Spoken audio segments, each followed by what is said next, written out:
42ನೇ ಅಧ್ಯಾಯ ಸಾಯಿ ಅವರ ಮಹಾಸಮಾಧಿ. ಮುನ್ಸೂಚನೆ: ರಾಮಚಂದ್ರ ಪಾಟೀಲ ಮತ್ತು ತಾತ್ಯಾ ಕೋತೆ ಅವರ ಮರಣ ತಡೆದುದು. ಲಕ್ಷ್ಮೀಬಾಯಿ ಸಿಂಧೆಯವರಿಗೆ ದಾನ ಕೊನೆಯ ಗಳಿಗೆಗಳು. ಈ ಹಿಂದಿನ ಕಥೆಗಳಿಂದ ಗುರುವಿನ ದಯೆ ಇದ್ದರೆ ಈ ಭವಸಾಗರ ಬಂಧನದಿಂದ ನಾವು ಮುಕ್ತರಾಗಿ ಮುಕ್ತಿ ಮಾರ್ಗವನ್ನು ಸೇರಿ ಆನಂದದಿಂದ ಇರಬಹುದು ಎಂಬುದು ವೇದ್ಯವಾಗುತ್ತದೆ. ನಾವು ಯಾವಾಗಲೂ ಸದ್ಗುರುವಿನ ಚರಣ ಕಮಲಗಳನ್ನು ಸ್ಮರಿಸುತ್ತಿದ್ದರೆ ನಮ್ಮ ಕಷ್ಟಗಳು ಕೊನೆಗಾಣುತ್ತವೆ. ಅದು ಮೃತ್ಯುವನ್ನು ದೂರ ಮಾಡುತ್ತದೆ. ಆದುದರಿಂದ ತಮ್ಮ ಯೋಗಕ್ಷೇಮವನ್ನು ಬಯಸುವ ಎಲ್ಲರೂ ಶ್ರೀ ಸಾಯಿ ಸಮರ್ಥರ ಕಥೆಗಳನ್ನು ಶ್ರದ್ಧೆಯಿಂದ ಕೇಳಬೇಕು. ಮುನ್ಸೂಚನೆ: ಇಲ್ಲಿಯ ತನಕ ಬಾಬಾ ಅವರ ಜೀವನದ ಬಗ್ಗೆ ಕೇಳಿದಿರಿ. ಈಗ ಬಾಬಾ ಅವರ ಮಹಾಸಮಾಧಿಯ ಬಗ್ಗೆ ಕೇಳಿರಿ. ಬಾಬಾ ಅವರಿಗೆ 1918ನೇ ಸೆಪ್ಟೆಂಬರ್ 28ನೇ ತಾರೀಕಿಗೆ ಜ್ವರ ಬಂದಿತು. ಈ ಜ್ವರವು 2-3 ದಿನಗಳ ತನಕ ಕಾಡಿತು. ನಂತರ ಬಾಬಾ ಅವರು ಆಹಾರವನ್ನು ತ್ಯಜಿಸಿ ಬರುಬರುತ್ತಾ ಕೃಶರಾದರು. ಮುಂದೆ 17ನೇ ದಿನ ಅಂದರೆ 1918ನೇ ಅಕ್ಟೋಬರ್ 15ನೇ ತಾರೀಕಿನ ದಿನ ಮಧ್ಯಾಹ್ನ 2:15 ಸರಿಯಾಗಿ ಅವರು ಇಹಲೋಕವನ್ನು ತ್ಯಜಿಸಿದರು. ನಾರ್ಕೆಯವರು 1918 ನವೆಂಬರ್ 5ನೇ ತಾರೀಕು ದಾದಾ ಕಾರ್ಪಡೆಯವರಿಗೆ ಈ ಬಗ್ಗೆ ಪತ್ರ ಬರೆದಿದ್ದಾರೆ. ಇದನ್ನು ಸಾಯಿ ಲೀಲಾ ಪತ್ರಿಕೆಯಲ್ಲಿ ಪ್ರಕಟಿಸಿದೆ. ಇದಕ್ಕೆ 2 ವರ್ಷಗಳ ಹಿಂದೆಯೇ ಅಂದರೆ 1917ರಲ್ಲಿ ಬಾಬಾ ಅವರು ತಮ್ಮ ಮರಣದ ಮುನ್ಸೂಚನೆಯನ್ನು ಕೊಟ್ಟಿದ್ದರು. ಆದರೆ ಅದು ಯಾರಿಗೂ ಆಗ ಅರ್ಥವಾಗಲಿಲ್ಲ. ಅದು ಈ ರೀತಿ ಇದೆ. ಅಂದು ವಿಜಯದಶಮಿ ಸಾಯಂಕಾಲ ಜನರು ಸೀಮೋಲ್ಲಂಘನದಿಂದ ಹಿಂತಿರುಗಿದಾಗ ಬಾಬಾ ಅವರು ಕೋಪಗೊಂಡರು. ತಮ್ಮ ಎಲ್ಲ ಬಟ್ಟೆಗಳನ್ನು ಕಳೆದು ಉರಿಯುತ್ತಿದ್ದ ದುನಿಯಲ್ಲಿ ಹಾಕಿದರು. ಇದರಿಂದ ಅಗ್ನಿದೇವನು ಪ್ರಜ್ವಲಿಸಿ ಬಾಬಾ ಅವರು ಹೆಚ್ಚು ಪ್ರಕಾಶಿಸತೊಡಗಿದರು. ಅವರು ನಗ್ನರಾಗಿ ನಿಂತು ಕಣ್ಣುಗಳಿಂದ ಕಿಡಿಕಾರುತ್ತಾ, ಈಗ ನೋಡಿ, ನಾನು ಮುಸಲ್ಮಾನನೋ ಅಥವಾ ಹಿಂದುವೋ ನಿರ್ಧರಿಸಿ ಎಂದರು. ಎಲ್ಲರೂ ಭಯದಿಂದ ನಡುಗ ಹತ್ತಿದರು. ಸ್ವಲ್ಪ ಹೊತ್ತಿನ ನಂತರ ಭಾಗೋಜಿ ಸಿಂಧೆ ಅವರು ಧೈರ್ಯದಿಂದ ಬಾಬಾರವರ ಹತ್ತಿರ ಹೋಗಿ ಅವರಿಗೆ ಕೌಪೀನವನ್ನು ಸುತ್ತಿ, ಬಾಬಾ, ಏನಿದು, ಈ ದಿನ ಸೀಮೋಲ್ಲಂಘನವಲ್ಲವೇ ಎಂದರು. ಆಗ ಬಾಬಾ ಅವರು ತಮ್ಮ ಸಟಕ ನೆಲಕ್ಕೆ ಹೊಡೆದು, ಇದೇ ನನ್ನ ಸೀಮೋಲ್ಲಂಘನ ಎಂದರು. ರಾತ್ರಿ ಸುಮಾರು 11 ಗಂಟೆಯವರೆಗೆ ಬಾಬಾ ಶಾಂತರಾಗಲೇ ಇಲ್ಲ. ಅಂದು ಚಾವಡಿ ಮೆರವಣಿಗೆ ನಡೆಯುವುದೋ ಇಲ್ಲವೋ ಎಂದು ಭಕ್ತರು ಚಿಂತಿಸಹತ್ತಿದರು. 1 ಗಂಟೆಯ ನಂತರ ಬಾಬಾ ಶಾಂತರಾಗಿ ಉಡುಪುಗಳನ್ನು ಧರಿಸಿ ಮೆರವಣಿಗೆಗೆ ಸಿದ್ಧರಾದರು. ಇದರಿಂದ ಬಾಬಾ ಅವರು ತಮ್ಮ ಸೀಮೋಲ್ಲಂಘನಕ್ಕೆ ದಸರೆಯ ದಿನವೇ ಯೋಗ್ಯವೆಂದು ಭಾವಿಸಿ ಅದರ ಮುನ್ಸೂಚನೆ ನೀಡಿದ್ದರು. ಆದರೆ ಪಾಮರರಿಗೆ ಅದು ಹೇಗೆ ಅರ್ಥವಾದೀತು? ಇನ್ನೊಂದು ಘಟನೆ ಈ ರೀತಿ ಇದೆ. ರಾಮಚಂದ್ರ ಪಾಟೀಲ ಮತ್ತು ತಾತ್ಯಾ ಪಾಟೀಲ ಅವರ ಮರಣ ಪರಿಹಾರ. ಇದಾದ ಕೆಲವು ದಿನಗಳ ನಂತರ ರಾಮಚಂದ್ರ ಪಾಟೀಲರಿಗೆ ಕಾಯಿಲೆಯಾಗಿ ಬಹಳ ನರಳುತ್ತಿದ್ದರು. ಎಷ್ಟೋ ಔಷಧಿಗಳನ್ನು ಸೇವಿಸಿದರು. ಆದರೂ ಗುಣವಾಗಲಿಲ್ಲ. ಜಿಗುಪ್ಸೆ ಹೊಂದಿ ಜೀವನ ಕೊನೆಯನ್ನು ಎದುರು ನೋಡುತ್ತಿದ್ದರು. ಒಂದು ದಿನ ಮಧ್ಯರಾತ್ರಿ ಬಾಬಾ ಅವರು ಅವರ ತಲೆದಿಂಬಿನ ಬಳಿ ನಿಂತರು. ಪಾಟೀಲರು ಅವರ ಪಾದ ಹಿಡಿದು, ನನಗೆ ಜೀವನ ಆಶೆ ಉಳಿದಿಲ್ಲ, ನಾನು ಯಾವಾಗ ಮರಣ ಹೊಂದುವೆ ತಿಳಿಸಿರಿ ಎಂದು ಕೇಳಲು ಬಾಬಾ ಅವರು, ಹೆದರಬೇಡ, ನಿನ್ನ ಮರಣ ಶಾಸನವನ್ನು ಹಿಂತೆಗೆದುಕೊಂಡಿದ್ದೇನೆ. ನೀನು ಶೀಘ್ರದಲ್ಲಿಯೇ ಗುಣ ಹೊಂದುವೆ. ಆದರೆ ನನಗೆ ತಾತ್ಯಾವನು ಚಿಂತೆಯಾಗಿದೆ. ಅವನು 1918ನೇ ವಿಜಯದಶಮಿಯ ದಿನ ಕಾಲವಾಗುತ್ತಾನೆ. ಇದನ್ನು ಅವನಿಗಾಗಲಿ ಇನ್ನಿತರರಿಗಾಗಲಿ ತಿಳಿಸಬೇಡ, ಅವನು ಹೆದರಬಹುದು ಎಂದರು.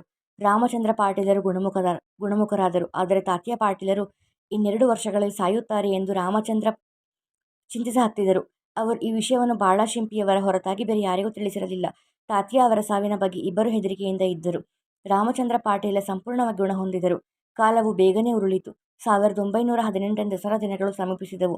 ಬಾಬಾ ಅವರು ಹೇಳಿದಂತೆ ತಾತ್ಯಾ ರೋಗ ಪೀಡಿತರಾದರು. ಆದುದರಿಂದ ಅವರಿಗೆ ಬಾಬಾ ಅವರ ದರ್ಶನಕ್ಕೆ ಬರಲಾಗಲಿಲ್ಲ. ಬಾಬಾ ಅವರು ಸಹ ಅಸ್ವಸ್ಥರಾಗಿ ಹಾಸಿಗೆ ಹಿಡಿದರು. ತಾತ್ಯಾ ಅವರು ಬಾಬಾ ಅವರಲ್ಲಿ ನಂಬಿಕೆ ಇಟ್ಟಿದ್ದರು. ವಿಜಯದಶಮಿ ಸಮೀಪಿಸುತ್ತಲೇ ರಾಮಚಂದ್ರ ಪಾಟೀಲರು, ಬಾಳಶಿಂಪಿ ಅವರು ಗಾಬರಿಯಾದರು. ವಿಜಯದಶಮಿ ಉದಯವಾಯಿತು. ತಾತ್ಯಾ ಅವರ ನಾಡಿ ಮಿಡಿತ ಕಮ್ಮಿಯಾಗ ಹತ್ತಿತು. ಅವರು ಪರಲೋಕವನ್ನೈದುವ ಸ್ಥಿತಿಯಲ್ಲಿದ್ದರು. ಆದರೆ ಒಂದು ವಿಚಿತ್ರ ಸಂಗತಿ ನಡೆಯಿತು. ತಾತ್ಯಾ ಅವರು ಬದುಕಿದರು. ಬಾಬಾ ಅವರು ಪರಲೋಕವನ್ನೈದರು. ಬಾಬಾ ಅವರು ತಾತ್ಯಾ ಅವರಿಗೋಸ್ಕರ ತಮ್ಮ ಪ್ರಾಣ ಬಿಟ್ಟರು ಎಂದು ಭಕ್ತರು ಭಾವಿಸಿದರು. ಬಾಬಾ ಈ ರೀತಿ ಏಕೆ ಮಾಡಿದರು ಎಂಬುದು ಅವರಿಗೊಬ್ಬರಿಗೆ ತಿಳಿದ ವಿಷಯ.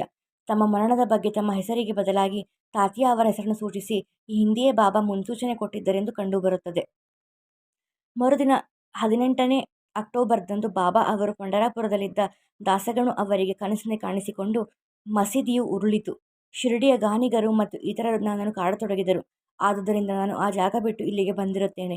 ನೀನು ಬೇಗ ಬಂದು ನನ್ನನ್ನು ಬಕುಲ ಹೂಗಳಿಂದ ಮುಚ್ಚು ಎಂದರು. ದಾಸಗಣು ಅವರಿಗೆ ಪತ್ರದಿಂದ ಕೂಡ ವರ್ತಮಾನ ತಿಳಿಯಿತು. ಕೂಡಲೇ ಅವರು ಶಿರಡಿಗೆ ಆಗಮಿಸಿ ಬಾಬಾ ಅವರ ಮಹಾಸಮಾಧಿಯ ಮುಂದೆ ಸಂಪೂರ್ಣ ದಿನ ಭಜನೆ ಮಾಡಿದರು. ನಂತರ ತಾವೇ ಹರಿನಾಮದ ಆಕಾರದಲ್ಲಿ ಒಂದು ಬಕುಲ ಹೂವಿನ ಮಾಲೆಯನ್ನು ತಯಾರಿಸಿ ಅವರ ಮಹಾಸಮಾಧಿಗೆ ಅರ್ಪಿಸಿ ಅವರ ಹೆಸರಿನಲ್ಲಿ ಸಂತರ್ಪಣೆ ಮಾಡಿಸಿದರು. ಲಕ್ಷ್ಮೀಬಾಯಿಯವರಿಗೆ ದಾನ. ದಸರಾ ಹಬ್ಬದ ವಿಜಯದಶಮಿ ಹಿಂದೂಗಳಿಗೆ ಶ್ರೇಷ್ಠವಾದ ದಿನ. ಬಾಬಾ ಅವರು ತಮ್ಮ ಸೀಮೋಲ್ಲಂಘನಕ್ಕೆ ಸರಿಯಾದ ದಿನವನ್ನೇ ಆರಿಸಿಕೊಂಡರು. ಇದಕ್ಕೆ ಮುಂಚೆ ಅವರು ತೋರಿಕೆಗೆ ಬಳಲುತ್ತಿದ್ದರು. ಆದರೆ ಅಂತರಂಗದಲ್ಲಿ ಅವರು ಜಾಗೃತರಾಗಿದ್ದರು. ಕೊನೆಯ ಗಳಿಗೆಯೂ ಮುಂಚೆ ಸ್ವಲ್ಪ ಹೊತ್ತಿನಲ್ಲಿ ಯಾರ ಸಹಾಯವೂ ಇಲ್ಲದೆ ಬಾಬಾ ಎದ್ದು ನಿಂತುಕೊಂಡಿದ್ದರು. ಆಗ ಭಕ್ತರಿಗೆ ಸ್ವಲ್ಪ ಆನಂದವಾಗಿತ್ತು. ಬಾಬಾ ಅವರಿಗೆ ಮರಣ ಸಮೀಪಿಸಿತೆಂದು ತಿಳಿದಿತ್ತು. ಆದುದರಿಂದ ಲಕ್ಷ್ಮೀಬಾಯಿ ಸಿಂಧಿಯವರಿಗೆ ಸ್ವಲ್ಪ ಹಣ ದಾನ ಮಾಡಿಕೊಡಬೇಕೆಂದು ಇಚ್ಛಿಸಿದರು. ಲಕ್ಷ್ಮೀಬಾಯಿ ಬಹಳ ಒಳ್ಳೆಯ ಸಾಧ್ವಿಗಳಾಗಿದ್ದರು. ಹಗಲಿರುಳೆನ್ನದೆ ಮಸೀದಿಯಲ್ಲಿ ಕೆಲಸ ಮಾಡುತ್ತಿದ್ದರು. ಭಗತ ಮಹಲ್ಸಪತಿ, ತಾತ್ಯ, ಲಕ್ಷ್ಮೀಬಾಯಿ ಈ ಮೂವರನ್ನು ಬಿಟ್ಟರೆ ಇನ್ನಾರೂ ರಾತ್ರಿ ವೇಳೆಯಲ್ಲಿ ಮಸೀದಿಗೆ ಹೋಗಲು ಅವಕಾಶವಿರಲಿಲ್ಲ. ಒಂದು ದಿನ ಬಾಬಾ ಅವರು ತಾತ್ಯಾವರೊಂದಿಗೆ ಮಸೀದಿಯಲ್ಲಿ ಕುಳಿತಿರುವಾಗ ಲಕ್ಷ್ಮೀಬಾಯಿ ಸಿಂಧೆಯವರು ಬಂದು ನಮಸ್ಕರಿಸಿದರು. ಆಗ ಬಾಬಾ ಅವರು, ಲಕ್ಷ್ಮಿ, ನನಗೆ ಹಸಿವಾಗಿದೆ ಎಂದು ಹೇಳಲು ಅವಳು, ಬಾಬಾ ಸ್ವಲ್ಪ ತಾಳಿ, ರೊಟ್ಟಿನ ತೆಗೆದುಕೊಂಡು ಬರುತ್ತೇನೆ ಎಂದು ಹೇಳಿ ಮನೆಗೆ ಹೋಗಿ ಸ್ವಲ್ಪ ಹೊತ್ತಿನ ನಂತರ ರೊಟ್ಟಿ ಮತ್ತು ಪಲ್ಯದೊಡನೆ ಹಿಂದಿರುಗಿ ಬಂದು ಬಾಬಾ ಅವರ ಮುಂದೆ ಇಟ್ಟಳು. ಅವರು ಅದನ್ನು ತೆಗೆದುಕೊಂಡು ನಾಯಿಗೆ ತಿನ್ನಲು ಕೊಟ್ಟರು. ಆಗ ಲಕ್ಷ್ಮೀಬಾಯಿಯು, ಇದೇನು ಬಾಬಾ, ನಾನು ನಿಮಗೋಸ್ಕರ ಅಡಿಗೆ ಸ್ವತಃ ತಯಾರಿಸಿ ತಂದಿದ್ದೇನೆ.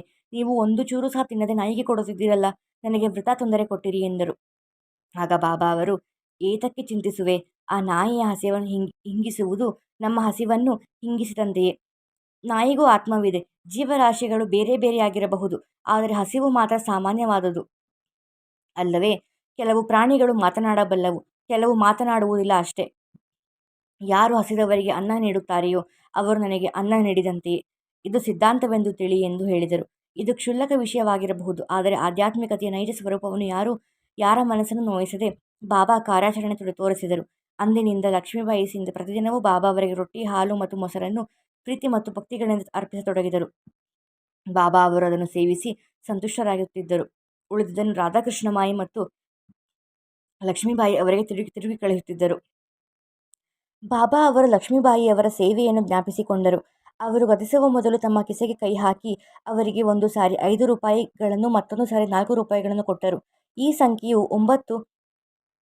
25ನೇ ಅಧ್ಯಾಯದಲ್ಲಿ ವಿವರಿಸಿದ ನವರಸ ಭಕ್ತಿಯನ್ನು ಸೂಚಿಸುತ್ತದೆ, ಅಥವಾ ಅದು ಸೀಮೋಲ್ಲಂಘನ ನಿಮಿತ್ತ ಬಾಬಾ ಕೊಟ್ಟ ದಕ್ಷಿಣೆಯಾಗಿರಬಹುದು. ಲಕ್ಷ್ಮೀಬಾಯಿಯವರಿಗೆ ಹಣದ ಕೊರತೆ ಇರಲಿಲ್ಲ. ಆದ್ದರಿಂದ ಬಾಬಾ ಅವರು ಭಾಗವತದ 11ನೇ ಸ್ಕಂದದ 10ನೇ ಅಧ್ಯಾಯದ 6ನೇ ಶ್ಲೋಕದಲ್ಲಿ ಹೇಳಿರುವ ಭಕ್ತನಲ್ಲಿ ಇರಬೇಕಾದ ಮೊದಲ 5 ನಂತರ 4 ಗುಣಗಳನ್ನು ಉಪದೇಶ ಮಾಡಿದರೆಂದು ಭಾವಿಸಬಹುದು. ಬಾಬಾರವರು ಅದೇ ಕ್ರಮವನ್ನು ಅನುಸರಿಸಿ 5 ರೂಪಾಯಿಗಳನ್ನು ನಂತರ 4 ರೂಪಾಯಿಗಳನ್ನು ಕೊಟ್ಟರು. ಹಿಂದೆ ಅವಳಿಗೆ ಅನೇಕ ಸಲ ಎಷ್ಟೋ ಹಣವನ್ನು ಕೊಟ್ಟಿದ್ದರು, ಆದರೆ ಈ 9 ರೂಪಾಯಿಗಳ ಕೊಡುಗೆಯನ್ನು ಲಕ್ಷ್ಮೀಬಾಯಿ ಎಂದೂ ಮರೆಯಲಿಲ್ಲ. ಬಾಬಾ ಅವರು ತಮ್ಮ ಅಂತ್ಯದಲ್ಲಿ ಜಾಗೃತರಾಗಿಯೇ ಇದ್ದರು. ಮೋಹ ಮತ್ತು ಮಮತೆಗಳಿಂದ ದೂರವಾಗಿರಲು ಭಕ್ತರೆಲ್ಲರನ್ನೂ ಮನೆಗೆ ಕಳುಹಿಸುತ್ತಿದ್ದರು.